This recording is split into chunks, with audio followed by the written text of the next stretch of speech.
Number one contender. The winner takes on Joseph Parker. That is the headline for this fight. It's for the WBO International Heavyweight Championship. It is the bout between Alexander Povetkin taking on Christian Hammer. This is the RRT Boxing Show. I am your host, Mr. A.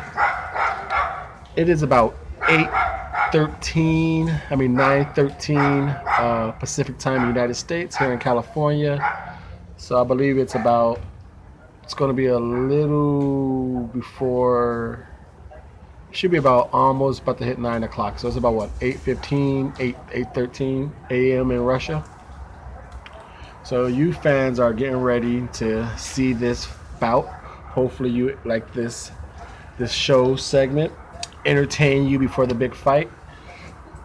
Now this fight, and though it's not getting a lot of coverage over here in the States, people have their opinions of it, but this has tremendous value due to the heavyweights, because just the rankings in the world alone, Povetkin is ranked number 2 in the world and Hammer's number 10.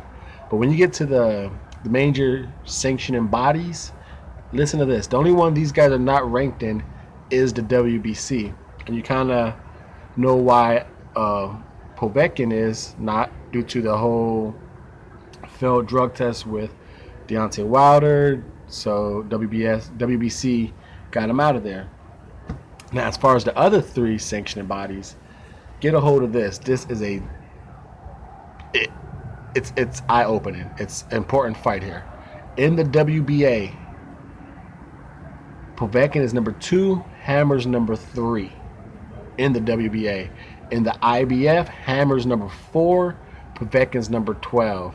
Now in the WBO, remember this is for the WBO International Heavyweight Champion. The WBO, Hammer's ranked number 1 and Povetkin's number 6.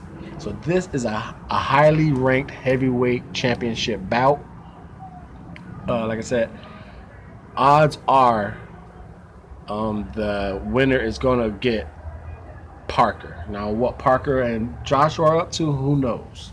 But right now, these 2 guys are the front gunners for Parker. Now, getting into the breakdown, which is kind of weird. Before I get into the breakdown, I'm going to say it's kind of weird that this fight is only for the WBO International Heavyweight, which makes me come to think Alexander Povetkin, whatever his team, his business-minded team, they got some pull in boxing. They have some connections, because in his last fight when he beat Revadinko, which was covered on this show, RRT Boxing with Mr. A. Go check that breakdown prediction and check the post-fight recap out. Now that fight was for the vacant WBO International Heavyweight Champion and the vacant WBA Continental.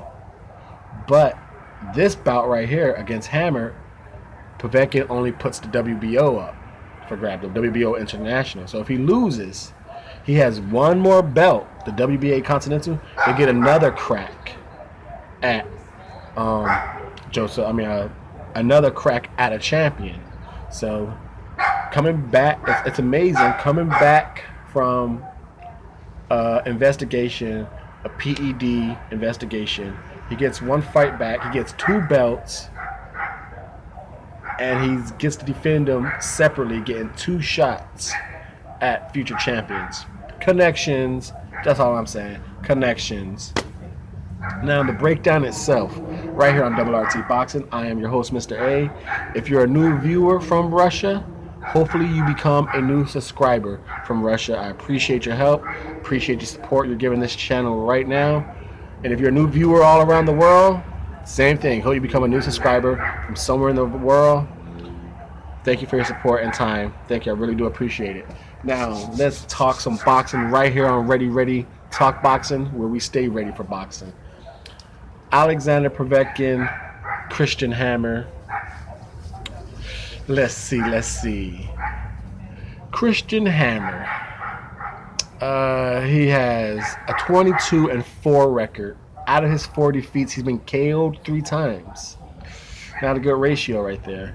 So out of his 22 wins, 12 KOs. He's fighting with a 46 KO ratio. Now, out of those 26 bouts, he has 147 rounds.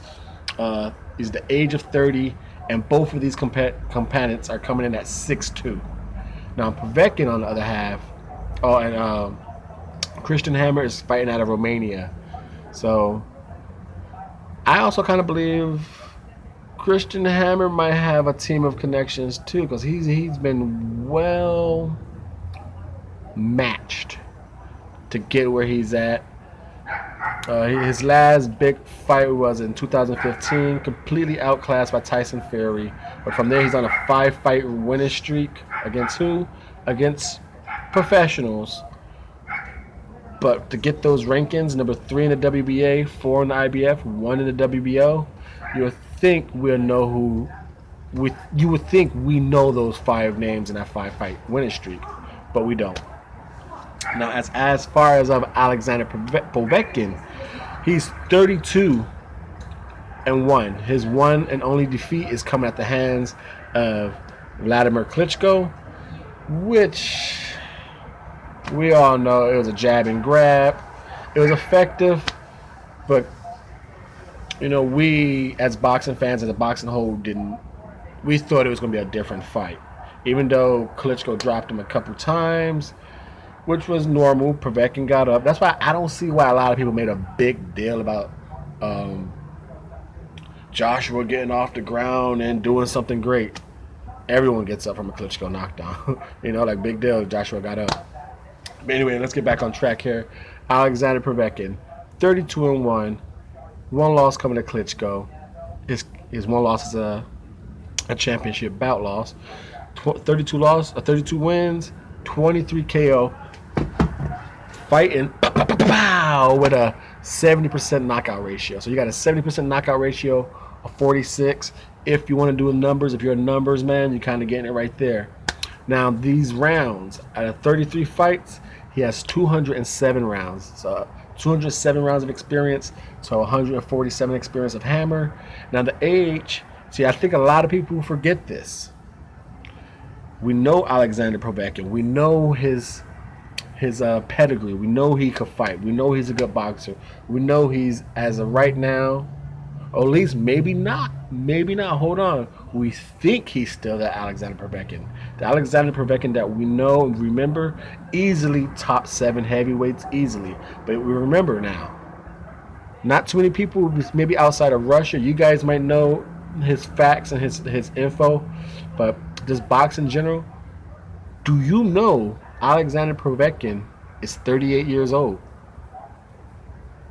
You might have to, boxing and that father of time, even though I say heavyweights, you could go a little higher in the age bracket, because heavyweights don't usually move too much and the power is the last thing to go. Cracking with a 70% knockout ratio, Alexander Povetkin can still do some damage at age 38. But he is 38 years old, taking on a 30-year-old man. So he's got a 30-year-old and a 38.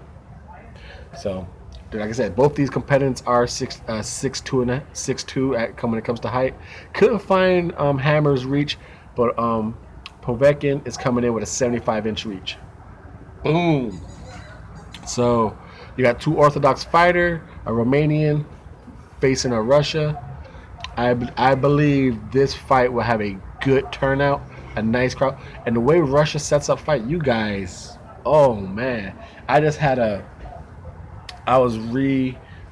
catching up some footage on these guys, and Russia turns it out for you, Vince, man. The way they did that build up for Revdinko and Povetkin, almost like in a Super Bowl, man. Dun dun dun dun dun dun dun dun, to the crowd, the music, craziness. Now, the breakdown itself, feet and legs. Hammer's a straightforward comer guy. I would probably say the whole cleanup across the board is a clean sweep for Povetkin. Feet and legs, Hammer is a straight, small step guy.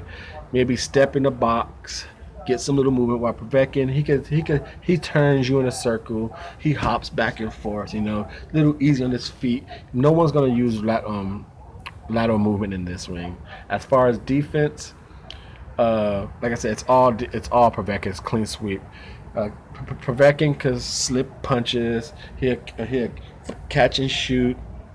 It's looser with the waist, better feet movement. Like I said, he'll at least turn you if he's not going to use lateral movement. While Christian Hammer, he's going to be right in front of you, catching things on the arm, and that's it. Maybe some body shots, but nothing more. As far as offensive category, let's break it down jab for jab. I'm giving it to Povetkin.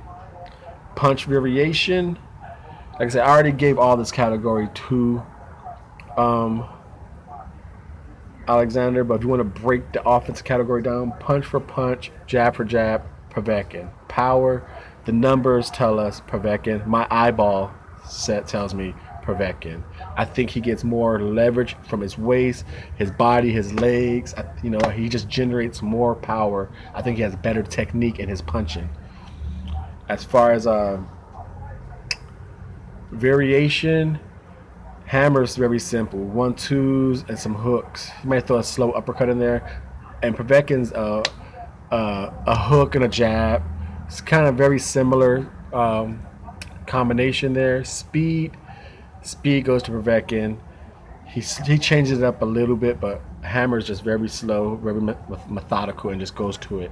Now my breakdown is, I do believe, my prediction is, but that was the breakdown right here on Double RT Boxing. I'm your host, Mr. A. Again, I thank you for tuning in. I appreciate your support, helping this show grow, because the big picture is I'm just the host of this show. This is your show. This is a worldwide boxing show that we're going to get. We're going to get it going. Right now, this is just 6 months deep. We're going to get this worldwide, starting right here with us. Now, my prediction is Povetkin is going to start off slow. I think he's going to start controlling the distance. He's going to start working the body, because Hammer is going to be right there. He's going to be in front of him. Povetkin's going to slowly turn him, work the jab, get himself inside, work the body, and then start going up and down, throwing in some mix-up and some uppercuts. And I think Povetkin's just going to be too quick with the punch selection for Hammer. Hammer's going to be right there in front of him. I say this fight goes about 9 rounds, and then Povetkin stops him. So you got a still WBO International Heavyweight Champion Alexander Povetkin knocking off the #1 ranked WBO contender Christian Hammer. And like I said, I do believe this will be the #1 contender, or the mandate. Like I said, Christian Hammer is already the #1 contender for Joseph Parker. He's actually, given this bout, he's risking his slot. Let's see what happens. I'm your host, Mr. A. This is the Double RT Show. Ready, talk boxing. Thanks for the support. Enjoy the fight, Russia.